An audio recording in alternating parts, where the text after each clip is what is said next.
Some houses don't die when they're abandoned. They just wait. Wait for someone to open their doors again. Wait for footsteps on the stairs. Wait for the sound of life to echo through the halls once more. But sometimes, what they're waiting for isn't human.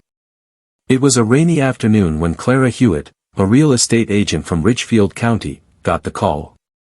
An anonymous listing had appeared on her company's portal, no owner name, no contact number, just an address. 12, Ashgrove Lane. She'd never heard of the street. Neither had anyone else at the office. But when she entered it into the map, it appeared clear as day, a single property deep in the northern woods, marked as abandoned since 1991. Clara needed a sale. Business was slow. So she grabbed her car keys, a flashlight, and a file folder, and drove out through the mist. The road narrowed as she got closer.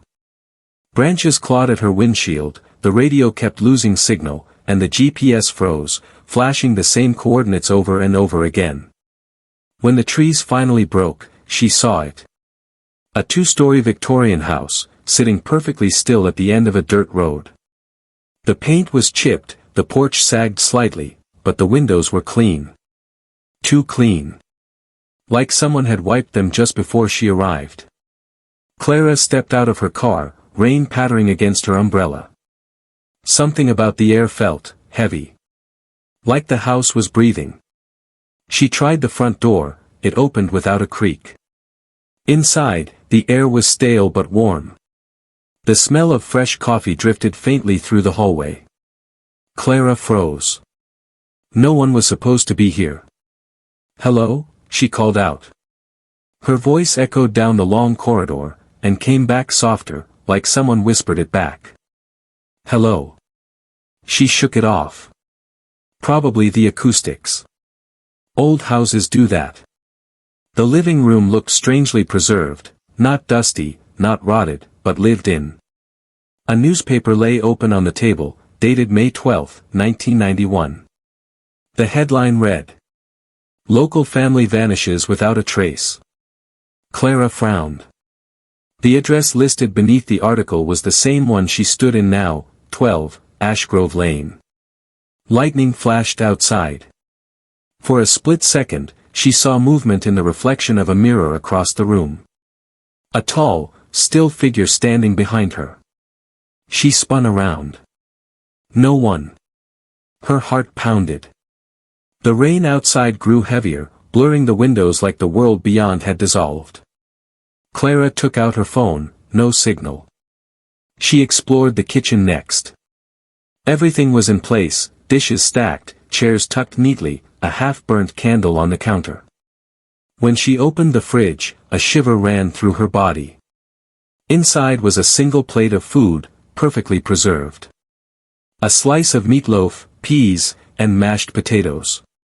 Steam rose from it. She whispered to herself, "That's impossible." Then, faintly, from the hallway, came the sound of footsteps. Slow.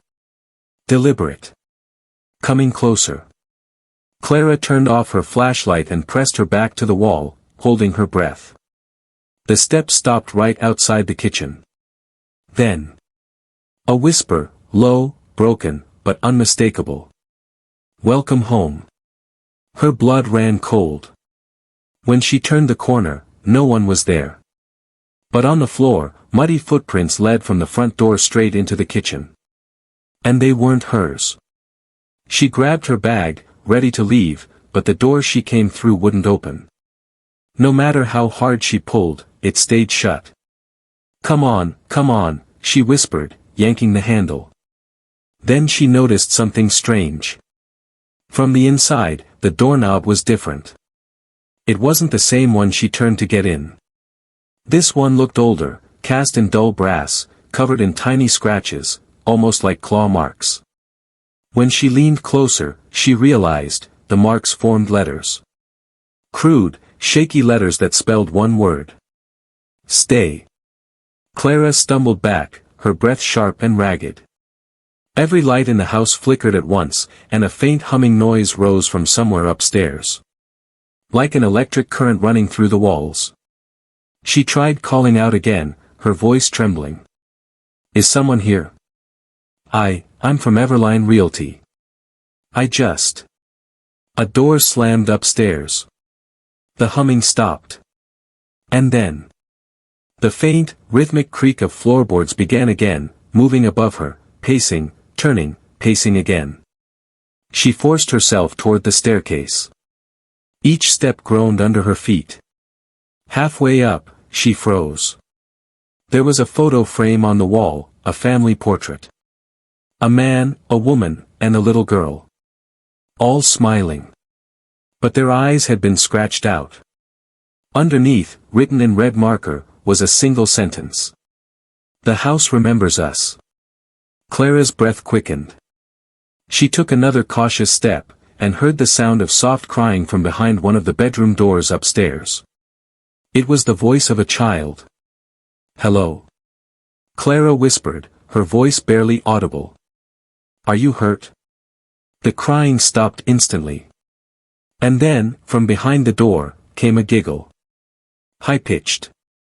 Echoing. And wrong. Her hand trembled as she reached for the doorknob. The metal was ice cold.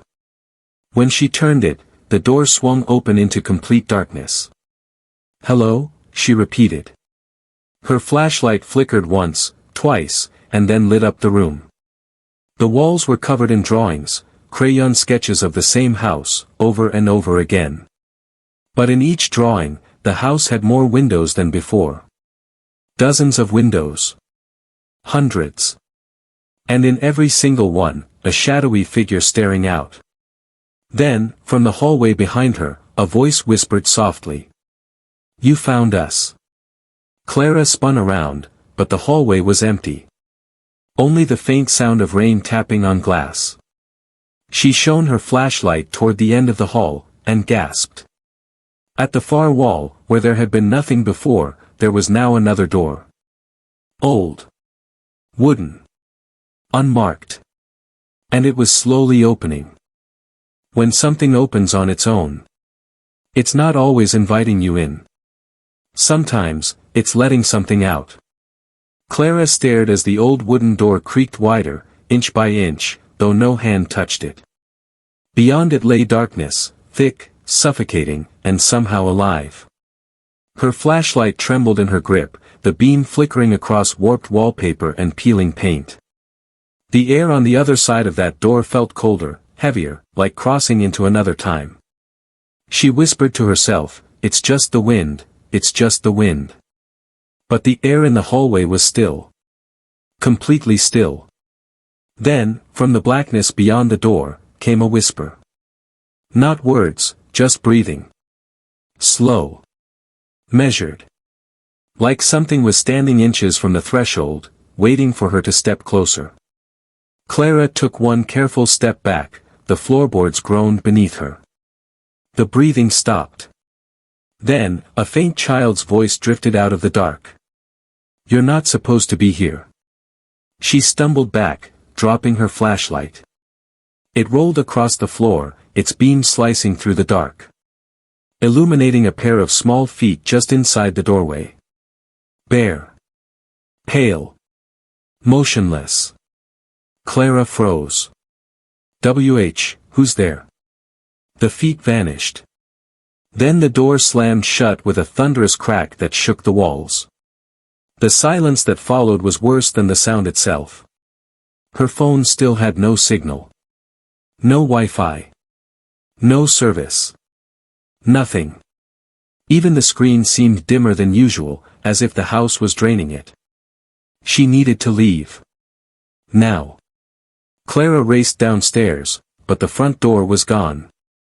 In its place was a solid wall of old wooden planks, nailed together crudely, sealing off the exit completely. What the— No, no, no, no, she gasped, pounding on it. But behind the wood, she heard something tapping back. Once. Twice. Then, 3 slow knocks, exactly matching her heartbeat. Panic clawed at her chest. She spun around, and saw that every framed photo in the hallway had changed. They no longer showed the vanished family. Now, every picture showed her. Standing in the house. Looking out the window.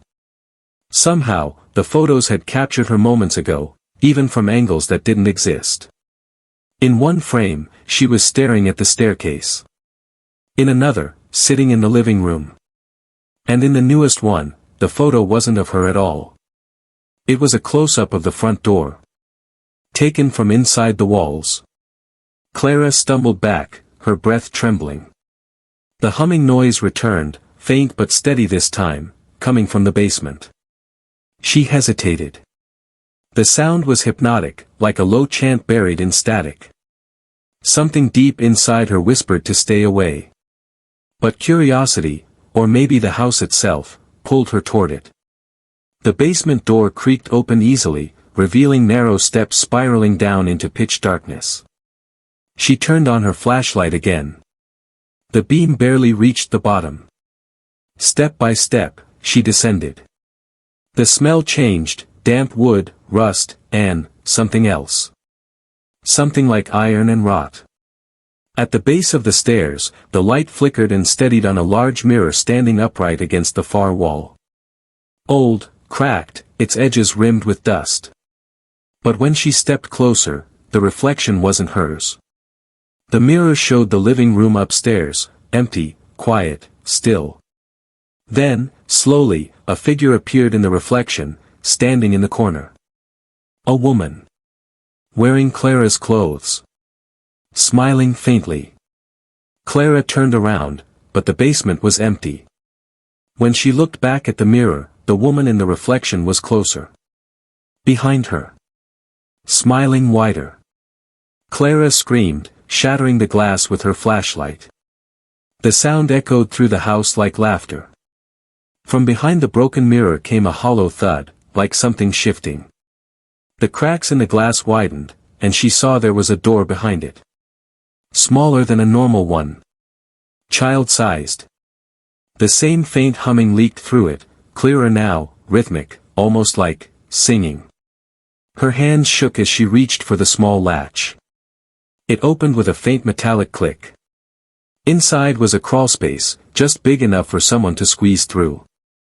She aimed her flashlight inside, the beam caught dozens of drawings taped to the inner walls. They were the same style as the ones upstairs, crayon, childlike, but these were newer. Still bright, still wet in places, as if someone had drawn them recently. Each drawing showed the same scene. A woman entering the house. Then walking upstairs. Then standing in front of the mirror. And finally, crawling through this very door. The last drawing was unfinished, the crayon dropped midline, trailing off. From deeper in the crawlspace, a whisper came, soft, pleading. "Help me." Clara's flashlight flickered. "Who's there?" she called out. No answer. Just that faint, distant hum again, now mixed with slow breathing. She crawled forward, the walls closing in around her, her shoulders brushing cold plaster. Then her hand touched something soft, fabric. It was a doll. Old, burned in places, with one glass eye missing. When she picked it up, the humming stopped completely. And a voice, not a child's this time, but a woman's, whispered right next to her ear. "You shouldn't have touched her." The floor beneath her creaked violently. The flashlight died. And for one eternal second, everything was black. Until something cold brushed against her face, tracing down her cheek like a fingertip. She scrambled backward, out of the crawlspace, gasping for air. When she turned around, the basement was glowing faintly. Dozens of candles were lit, arranged in a perfect circle around the shattered mirror. She hadn't lit them. No one had. And in the center of that circle, stood the little girl from the photo. Her eyes were black, her mouth too still, like a mask. In her hands, she held a single key, old, bronze, ornate. Clara stammered, "Who are you?" The girl tilted her head. Then she smiled. "You're the new one." Clara's heart pounded as she stepped back toward the stairs. But when she looked up, the stairs were gone. The wall above her was sealed shut, as if no staircase had ever existed. The little girl stepped closer, holding out the key. "She's been waiting," the child whispered. "For someone to open her room again." Clara backed into the far wall, shaking her head. "I don't understand." The girl pressed the key into her hand. And then she was gone. Vanished. Only the hum remained, louder than ever now, rising through the floorboards, pulsing like a heartbeat. Clara stared down at the key in her trembling palm. It had numbers engraved on it, Room 9. She whispered, "There's no Room 9 in this house." Then she looked up. And saw a door where the mirror had been, large, ancient, breathing dust into the air. A single eye-shaped carving stared back at her from its wooden surface. The hum turned into a whisper. "Open it." Every house has a story. Some are written in the walls. Some are whispered through the halls. And some are waiting to be finished. Clara stared at the door labeled Room 9. The air around it shimmered faintly, as if the wood itself was breathing. In her hand, the bronze key felt warm, almost alive. She took a step closer. The humming grew louder, no longer mechanical, but human. It sounded like hundreds of voices whispering the same word over and over. "Open, open, open." Her mind screamed to run, but there was nowhere left to go. The staircase had vanished. The crawlspace was sealed. The only way out, or forward, was through that door. She raised the key, her hand trembling. The second it touched the keyhole, the entire house seemed to sigh, a deep, hollow exhale that rattled the windows. With a click, the lock turned. The door swung inward slowly, revealing a long, narrow corridor. Faded wallpaper peeled from the walls like shed skin. Dozens of family photos lined both sides. But each one showed the same three people in different rooms, at different times, and always staring directly at the camera. The family from 1991. At the end of the hallway stood another door, this one pure white, with fresh handprints smeared across it. Tiny ones. Children's. Clara walked forward, her footsteps echoing softly. As she passed the photos, something about them began to change. The faces in each picture turned slowly toward her, their eyes following her down the corridor. One photo slipped from the wall, landing face down on the floor. When she picked it up and flipped it over, her stomach twisted. It was a picture of her, standing in the exact spot she was now. Except in the photo, someone was standing behind her. She turned around instantly. And there, at the far end of the hallway, was a silhouette. Tall. Still. Head tilted slightly to the side, as if studying her. The lights flickered, and the figure was gone. The humming stopped. Silence. Clara took a shaky breath and reached for the final door. Her fingertips brushed the white paint, still wet, still sticky. It wasn't paint. It was blood. Her throat tightened. "What happened in this house?" she whispered. And then, from the other side of the door, a woman's voice answered, calm, steady, almost kind. "You did." The door creaked open. Inside was a bedroom, pristine, untouched. A child's bed neatly made, toys arranged, curtains swaying gently though the windows were closed. It looked frozen in time, like no one had disturbed it in decades. And there, sitting on the bed, was the same little girl who had given Clara the key. She was humming softly to herself, brushing a doll's hair. When Clara stepped closer, the child looked up, but her face had changed. Half of it was her own reflection. The other half, burned, hollow, and blackened by something far older. "Why did you bring me here?" Clara asked, her voice shaking. The girl smiled faintly. "Because you belong here." Clara's breath caught. "What are you talking about?" The girl tilted her head. "You don't remember, do you?" She pointed toward the wall. There hung a dusty mirror, cracked but clear enough to reflect the entire room. When Clara looked into it, she saw herself, but not as she was now. In the reflection, she wore old-fashioned clothes, her hair tied back, a silver wedding ring on her hand. Behind her stood a man and a child, the same faces from the 1991 family photo. Her voice trembled. "No, no, that's not me." The little girl stood up, her voice barely a whisper. "You promised you'd come back." The room began to tremble, the walls rippling like liquid. The wallpaper melted, revealing blackened wood beneath, charred and burned. The ceiling split, raining ash. Flashes of memory stabbed through Clara's mind, a fire, screaming, a locked door, a small hand pounding for help. She remembered. She had been here before. 34 years ago. She was Clara Monroe, the mother of the missing child. She'd gone back inside the burning house to save her daughter, but never made it out. Her body was never found. Because she never left.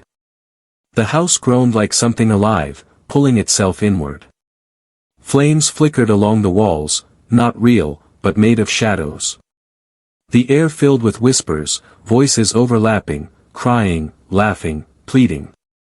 The little girl, her daughter, reached out her hand. "Stay with me, Mommy. Please. We can be together again." Tears streamed down Clara's face. "I can't. I'm not supposed to be here." The girl's expression hardened. "But you are here. You always were." The floor split open beneath her, revealing a dark void swirling with light, faces, memories, fragments of the past. She could hear her own voice screaming from within it, over and over. "Get out! Get out!" The girl stepped closer, whispering. "The house doesn't let go, Mommy. It remembers." Clara's flashlight flickered one last time, revealing, for just an instant, that the walls were covered in hundreds of handprints. Some small. Some large. All burned into the wood. Each one marked someone who had entered. And never left. Clara fell to her knees, clutching the key, the same key she'd been holding when the fire took her life. The whispers swelled around her, becoming a single, deafening voice. "Welcome home." The flames surged, swallowing the room in light. And then, silence. The next morning, the property at 12, Ashgrove Lane was found empty. Clara's car sat outside with the keys still in the ignition. Her phone lay on the passenger seat, its screen frozen on a single photo. A picture of the house. Through the upstairs window, a woman could be seen standing perfectly still. Smiling. Some houses don't die. They just wait. For someone to come home.